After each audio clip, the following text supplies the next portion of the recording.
نصیحت کا بہترین مصرف یہ ہے کہ اسے سنو اور آگے بڑھاؤ۔ غریب شخص امیر کا اتنا محتاج نہیں جتنا کہ امیر شخص غریب کا، کیونکہ امیر کا کام غریب کے بغیر چل ہی نہیں سکتا۔ دوست کی ناکامی پر غمگین ہونا اتنا دشوار نہیں جتنا اس کی کامیابی پر مسرور ہونا مشکل ہے۔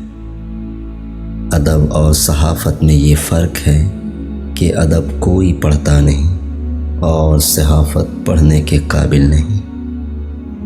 ہم میں سے اکثر کے نزدیک زندگی وہ ہے جسے ہم خود بسر نہیں کرتے۔ مکان دیواروں سے اور گھر مکینوں سے بنتے ہیں۔ اگر فیشن کی سرپرستی عورت نہ کرتی تو ہزاروں درزی بھوکے مر جاتے۔ خاموشی اختیار کر کے دوسروں کی نگاہ میں احمق بننا خاموشی توڑ کر احمقی کا ثبوت دینے سے بہتر ہے۔ عورت کے ساتھ زندگی بسر کرنا مشکل ہے، لیکن عورت کے بغیر زندگی بسر کرنا زیادہ مشکل ہے۔ انسان کی زندگی اتنی کم ہے کہ وہ محبت کا حق ادا نہیں کر سکتا۔ جانے لوگ نفرت کے لیے کیسے وقت نکال لیتے ہیں۔